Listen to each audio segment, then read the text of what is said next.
Copyright ইনফ্রিঞ্জমেন্টস অর্থাৎ গ্রন্থস্বত্ব লঙ্ঘন।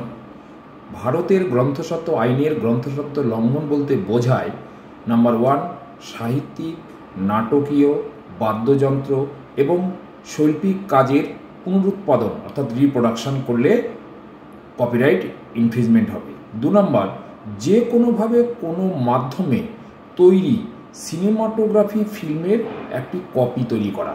Number 3 sound রেকর্ডিংয়ের ক্ষেত্রে যে কোনো উপায়ে অন্য কোনো রেকর্ডিং একই সাউন্ড রেকর্ডিংকে এমবডিং করে।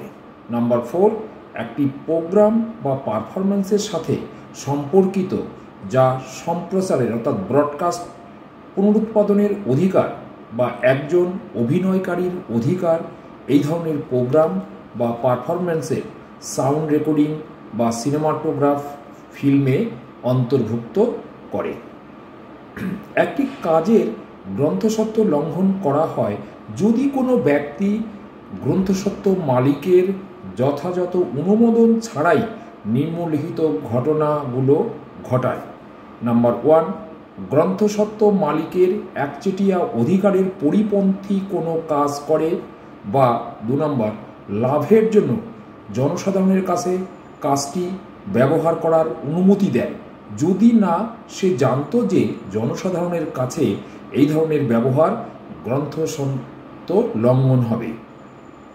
নাম্বার 3 বিক্রয় বা ভাড়া বা ব্যবসায়িক প্রদর্শন বা বিবরণ বা প্রকাশ্যে প্রদর্শন করে যে কোনো লঙ্ঘন কপি যাতে গ্রন্থস্বত্ব মালিকের স্বার্থকে ক্ষতিকারকভাবে প্রভাবিত করে।